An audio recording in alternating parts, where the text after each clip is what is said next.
Mayor, I wanted to start by getting your take on the council did move ahead with open containers at the fair, right? Tell me about what that discussion was, and I guess what is and what isn't going to be allowed. Well, it was a very interesting discussion we had. A year ago, they tried to get it just for the wine walk, or no, the Hub City Days at the time, and then that was a no-go. And then this year we had the wine walk, and that was downtown, and it went well. There was no disturbance. And the thought process is, if people go into an establishment and then they have a wine, and then all their friends are going to leave to go to the next store, so they quick guzzle that's going to have an impact, as opposed to letting them walk down and drink it. So we tried that at the wine walk. There was no incident. Everything went very well. Then we did it again at the car show this year. There was no incident. Everything went very well.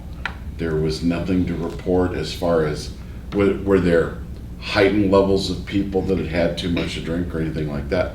So it went well. And so now they're taking a look at it now at the fair. And again, it's still going to be controlled, right? I mean, people are going to, yes, they're going to have the availability to have a beverage.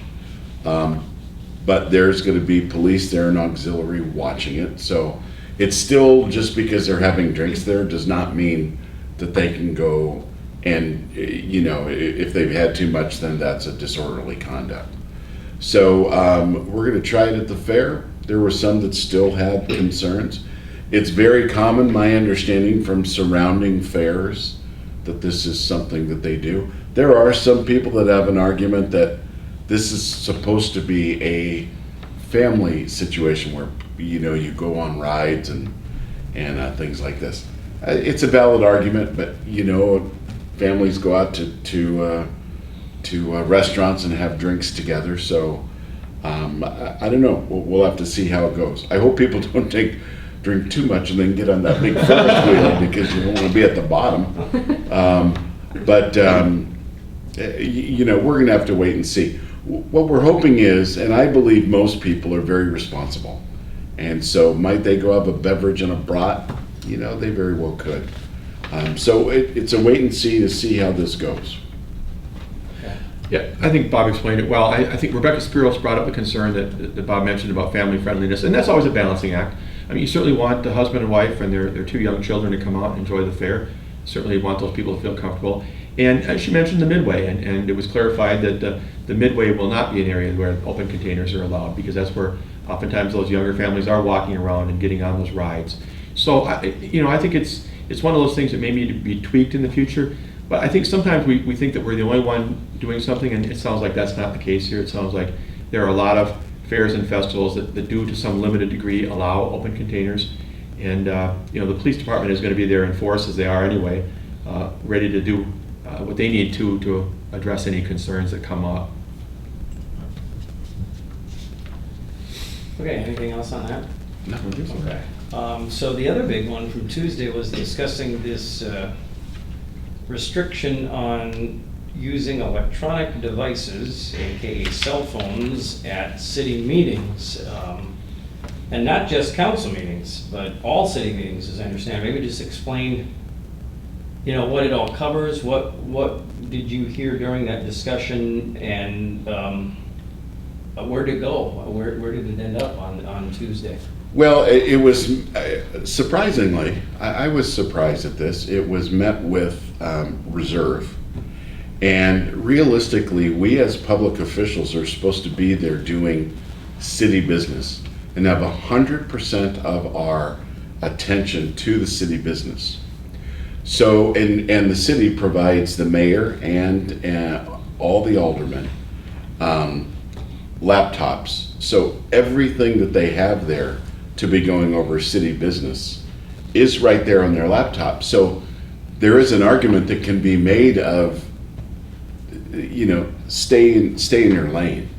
The other thing it has to get to is, just being very, very candid, it's just good manners, right? I mean, if city staff or somebody from the public during public comments, or maybe we ask somebody from the public to come up on, maybe we're talking about the pet shelter and Karen Rao is there. So we say, could you come on up to the mic? I believe that the last thing that we want to be perceived at as city council is, as somebody is speaking, somebody's sitting there on their cell phone. That just, the optics are bad. And the other side of that is then, does that device then become subject to open records? Because is there communication going on? Now, there's the other argument on the other side is, we're all responsible adults. And, you know, if we need to do something or ever, we'll do it in the confines. Well, you know, there's all kinds of things that can go on there. Basically, what we don't want to happen is somebody from the outside texting or instant messaging them and giving them information without the rest of the body understanding what that information is. That's a big deal. Mr. Witzel brings up the point, and I think a very good point, of we don't want to be the test case of, you know, because there were issues on this down in Madison. There were actually aldermen texting back and forth to each other. There you run into an open records thing. So it did pass 8-2, Steve. Yeah, 8-2. Steve brought up, you know, some guidelines, and then the vote was basically to send Steve back to the office and put it in proposal form to come back and be voted on. So for me personally, at the end of the day, we are given, as I stated earlier, we are given a computer with access to the internet of what we have right there. Really, what else do we need? And I believe that many of the aldermen feel that way, and some don't, and everybody's entitled to their opinion. For me, it's a manner of good manners. Yeah, I think you hit on all the main key points. I would just add that the idea that people are not seen in a good light if they're spending time on these devices while others are talking, that's probably even more important than the open meetings issue. And, you know, Madison, they were clearly, you know, doing something blatantly wrong by texting one another, almost to the degree of, Fred, I'm going to vote for this, are you? Well, there's nobody would argue that that's legally wrong. But beyond that, just simply the optics of people talking at the podium, other council members talking, and here Bob and I are sitting there writing. Are we writing to each other? Are we writing to our families? Are we looking for a good deal on a plane flight to, you know, Florida? It doesn't matter at a point. It just looks awful. It just looks bad, as if the public and the participation is not even fully valid. And I don't think that's the intent of people who have done that maybe in the past, but that's the appearance. So a lot of times we see, you know, at the state level or national level, bills come up because they're responding to something. Is this in response to a problem? Has there been a problem or a perceived problem with cell phone or, you know, electronic device abuse at meetings? Or is it getting in the way of city business that you've seen or noticed? I've had it mentioned to me from members of the public, as well as other aldermen, that why are people on their phones? So is it a problem? No, I mean, we're not making any accusations or anything, but, you know, a lot of times, you know, many people think reality is reality, and that is true, but perception is reality. And so for me, like I said, it's more of a manners issue, you know. And I did a training for the city 3 weeks ago. It was very well received, and part of that was about communication. And you know, when you're standing there talking to somebody and then the person takes out the phone and then they're scrolling through whatever midst of your conversation, it's incredibly disrespectful. Oh, yes. So for me, it's more the respect of the other individual, whether it's city staff. City staff, they really do an incredible job preparing to go whatever they're going to prepare that day. And they give, you all see these packets. This last one was 197 pages. That, if they're presenting something that's maybe 20 pages long, You're talking about hours and hours of work, time and effort. And they want to present that and get everything out. You can imagine how they would feel if, as mayor, I'm up there on my cell phone flicking through this. That's not the message that we're about. And so this is a response. I don't know if it's necessarily a response. Maybe it's just a reminder that there's no reason for a separate cell phone. Now, can you have it there because in the event of an emergency, well, of course, but there's other ways to get a hold of us as well. And the open records part is a big thing too. I mean, people think, well, I'm on my personal cell phone, I'm writing. Well, if you're at a public meeting and you're a public official, even that's subject to open records. So if you're writing to somebody, and let's say theoretically you're writing to somebody outside the building and saying, boy, they're talking about approving this, do you still have a concern about it if we vote for this? Or, do you think we should put a condition on it? I'm not saying anybody's done that, but just the perception when a citizen sees you texting or emailing on your phone or whatever, the thought is, beyond are you just not listening to me, are you actually doing something that you really ought not be doing? The input that comes into a public meeting should be public record. Somebody said it from the podium, or somebody gave it to us in advance so that letter went in the agenda packet. It shouldn't just be, well, the neighbors are concerned. Why? Well, I got a text that says that they said there's too much traffic. Well, I wish they were here at the podium to tell us what traffic they're seeing, but they're not, but you're telling me that they are because you're texting with them. Those are things that have never happened that I'm aware of, but you never want to even open the possibility to that type of dialogue. And realistically, this, although I'm happy it's coming up, and I think it's a good reminder to us all, everybody can use good reminders on things. Everybody can. Realistically, what is going to come up is going to have no teeth.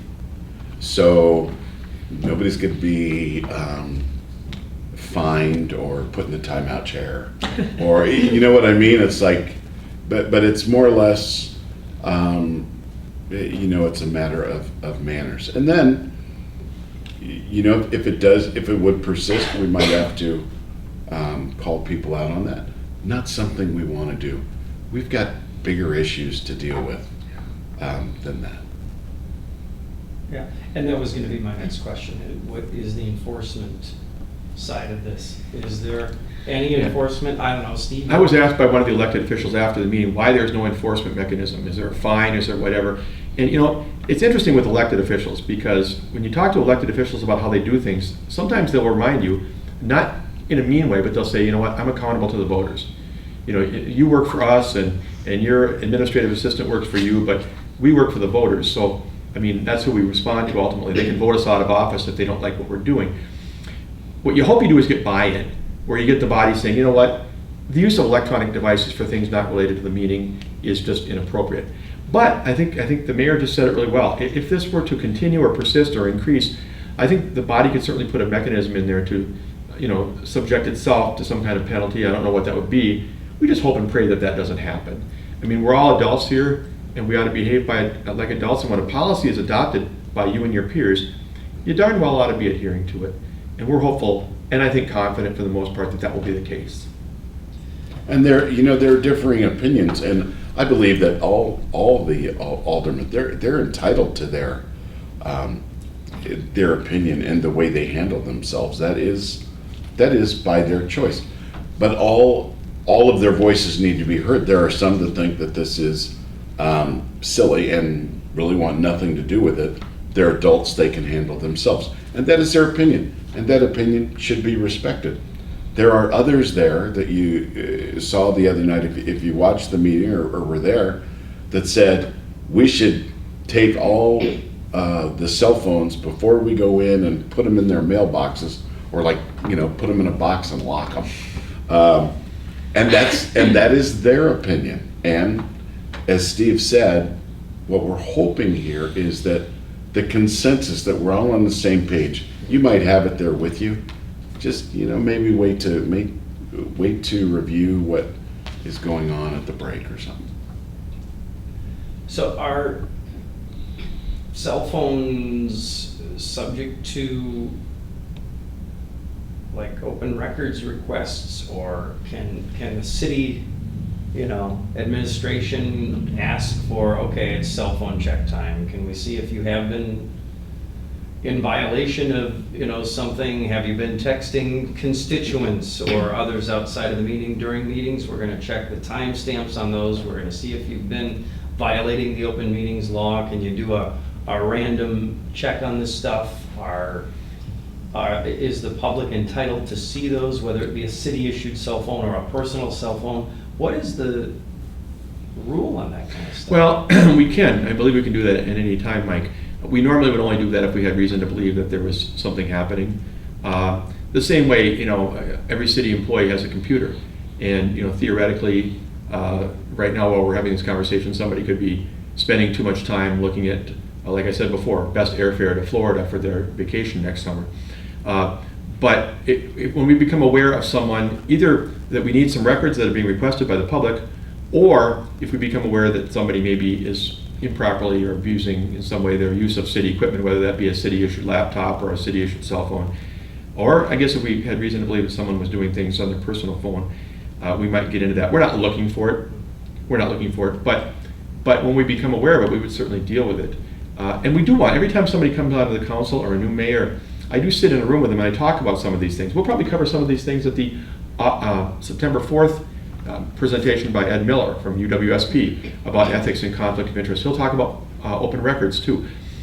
You have to realize as a public official that you're not doing these things in private, that if you're on your phone, whether it's personal or if you got a city cell phone for your work, and you're writing, boy, let's not vote for this, or that developer is crazy, that you're not doing this in isolation. That somehow or another someone could say, I want all the records of the conversation about development XYZ, and that's going to come back at you.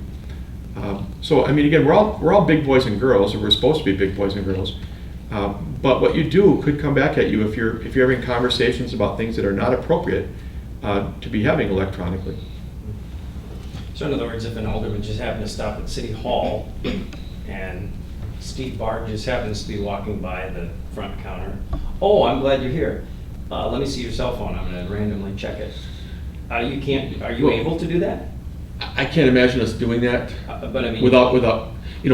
We're not. It's not probable cause like the police department, right. But I don't think we would do that without some reason to believe that person was having communications that they probably shouldn't be having with citizens or developers or somebody else. I was just curious. Yeah. No, and I've been told there were situations in the past, I don't know this for a fact, in which there might have even been some dialogue between people on the council and a staff person in the audience electronically. And I could see where you would do that. You would think maybe, could we even approve a condition like this on a permit? And then the staff person might say, no, that would be illegal. In a way, you might think you're helping city business get done, but you really, everything in public meetings ought to be done publicly. That's what it is, it's a public meeting. So at that point, you were just, instead of texting, we'll call into the microphone. Yeah, you could say, hey, Josh, could you come to the podium? If we add a condition like this to this permit, is that lawful? Is that something that would pass the test of if it went to court? Or the same thing with HAP. You ought not be writing about it. Even if you think that if I can just get the simple question answered, then I know what I'm going to say next when I push my button down. That's not for you to determine. So in other words, you guys sort of operate in the area of if it's going to be public record or kind of legal, or if it is going to count as public input or whatever, it has to be said out loud. Is basically the general rule. Yeah, picture yourself at the meeting or watching on TV. Can I fully understand what's going on? Now, admittedly, we get letters when somebody wants to. 8th and Hemlock is an example. That property that we're trying to sell. Somebody might have sent a letter saying, "Look, I live in that area. Please don't put more houses there. Sign Joe Smith, whatever." And we actually put that in the agenda packet. The council and the mayor see it because he gets it to us in advance. We don't necessarily read those, but at least it's something that the person could go online and see the agenda packet or ask for an agenda packet and be privy to. Electronic conversations going on, offline during meetings is not something that anybody can be privy to, and that's simply not a public meeting.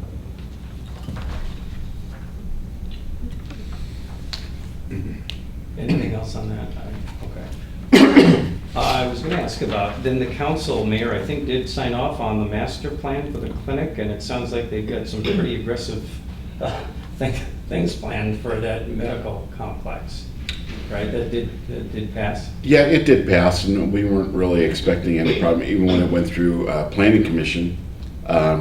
I think what I'm most intrigued about is I think it put a lot of nerves at ease to see that there's some things that they're going to do starting in spring, putting in a new walkway around the back so they can transport patients and stay within the HIPAA rules of privacy and whatnot. That's a big investment. So, we know we've learned that they're in negotiation with Gunderson and everything, and so that's been good. But that's going to take a long time. That's not going to. I don't think they're going to have it all wrapped up by the fall. So they're moving ahead with things, and many of them are very aggressive. So I'm glad it passed and went through good discussion in Planning Commission. When it went through the first reading, there was good discussion, so it was good that it passed. Yeah, and I would just add to that, again, from the standpoint of city staff, it's so good for planning purposes. We've talked for years about all these campus master plans with the fairgrounds, with the airport, with whatever. None more important than the medical complex. If we know that in 2023 you're likely to expand this building and it's going to cause an issue over here with the entrance off of Upham or whatever, we can plan for it. We can say, look, let's look at our 5-year city plan. We better be ready for the fact they might be asking for a new turn lane in 2023 or 2024. That's critical to us. That's critical to us for really getting ready for those days from an expense standpoint, from an infrastructure planning standpoint. And so we're so grateful to see that they've kind of laid it out. Now, will everything happen exactly in the year that they said? Probably not, because everything the city, when we say we're going to redo a street in 2023, it might be 2024 or 2022, but it's good to lay it out and say, this is what we're really intending to do. So city, be ready and tell us what you need from us, in order to help accommodate where necessary. Okay. Did you have anything? Did you want to bring anything up? For that in particular? I was just curious about closed session, rather than closed session, if there's anything you're able to share. Anything else from open before we get to? Yeah, I did actually have a question about that. Could you just summarize did the council approve, there was 16 million in borrowing? Yeah. What was that for? 15 million for 75, and that was basically to refinance A lot of it. some debt. Okay, that wasn't. It was nothing new, but I will tell you what, we did a lot better. Oh my gosh. A lot. We're saving a ton of money out of that. Just right from when they made the quote to us a couple of weeks ago till now, we saved $475,000. And the interest rate we got, the other very good thing for us as a city is normally on these bond issues, if you get 3 to 4 bidders, that's considered good. We had 7. And so that is a very, very good thing for us on the way we look at it. We know that our Moody's rating took a hit. We had all factored that in with the issue that we had before. But we have enough very positive, what I'll call compensating factors that show an awful lot of strength to the city. And so I believe that once we get through our budget, see where we really are, see what kind of hole is ultimately created and now fixed, I believe we'll get our Moody's rating corrected in the next couple of years. But our TIDs are all doing very, very well. That was a big win. That was a big, boy, I'll tell you save that amount of money and get that kind of interest rate in that period of time. And I believe that the gentlemen from Ellers and Ron are doing an amazing job with everything going on. So it was nice to save that amount of money, and it was nice to get that low of an interest rate. Let me just add on the bond rating thing. We had a long conversation, a long conference call with, her name was Katie from Moody's, and Ellers staff, Dave Ferris and Phil Costin were on the line, along with Ron and me, and Josh Miller, our economic development person, was there. And they greatly respected what we're doing, that we're taking all the right steps. They said, we're not sure that we're going to be able to hold your AA3 rating because of some of the numbers where they sit today, and we have to evaluate those numbers as they are. But they definitely indicated that with the steps you're taking in the next 2 or 3 years, we can see you moving back in the direction of a AA3, and they saw positive steps being taken in the direction that they want to see as an investment group. So even though it did take a notch hit, which we didn't like, they definitely overall see our forecast as being headed down the right path. So the 15,955, was that just all basically consolidation and refinancing of debt? Probably about 2/3 of it. You know, every year we borrow about $4 million for capital work. It's largely streets. I'd say streets are about 75% of it. There's other projects, maybe larger park projects, or this time we'll be borrowing some money for some of the design work on the pool project. But, you know, 80% roughly of the cost that we borrow for is major street work. The other, you know, 10 million plus was largely refinancing old debt issuances. Not all of it, but a good deal of it. From 2009 and 2010, some of those that were, you know, I think 6% interest or something like that.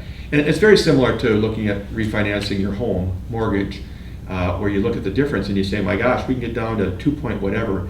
This is the time to refinance all that. You know, and I think I agree with what Bob said, that we definitely, you know, Dave Ferris from Ellers and Ron Ullman, our finance director, did a marvelous job. I will also add to that, though, that we, you know, sometimes part of life is being lucky. And we've hit a very good moment in August of 2019 in the bond market as far as interest rates. And he showed us a graph that indicates that, you know, getting down to around 2.15 is you know, pretty good, and it's a good point on the curve. So it all came together for us. And like I said, even the one-step drop in our bond rating was given to us with some positive feedback about the future and future expectations from us. Just as an example, this agenda, I believe, was made up on Thursday, or the numbers were on Thursday and sent out to the public on Friday morning. And the bond sale was actually on Friday. And so the amount that, because of the savings on the agenda at 15,955, and it was actually ended up being 15,475 because of the lower rate and fees and whatnot. So that's it's a significant thing, which Ron and our city staff, a lot of people worked on that throughout the staff, and again, did a great job. And let me add, talking about Ellers for a minute, you know, I don't want to say anything negative toward PFM, our former financial advisor. They did a great job for the city for 2 decades, but sometimes that fresh pair of eyes, you know, is so important. And Dave Ferris and Phil Costin have just come in aggressively ever since they first started communicating with Ron and me. Hey, we can make a difference here. Let's look at your borrowing. Let's look at your debt rating. Let's look at your long-term financial planning. Let's take a look at all the funds you manage and where they sit. Let's talk about ways to move money around more effectively. Let's talk about your TIF districts. You know, let's look at the entire picture in a very comprehensive way. We're working on a 5-year financial plan that we expect to draft next month. That is going to, I mean, it's going to have a little bit of pain in it. It's going to have a little bit of, you know, how you get through the next few years of changing course. But oh my gosh, these guys have helped us so incredibly much. I don't think the council and the mayor could have made a better decision than for us to go with Ellers at the point in time that they did, and they're doing great work. So you said one-step drop in the rating. What is the new rating, and what impact does it have on what you're able to do? Any impact? You know, I was hoping you wouldn't ask me, because these letters are so, you know, you talk about AA and AA3 and 2. I believe the next step down was, I think it might even be A1, which sounds like, if I said you're doing an A1 job, you'd probably figure you were at the top of the heap. It's pretty good. But I think that's actually, you know, one step below the AA3.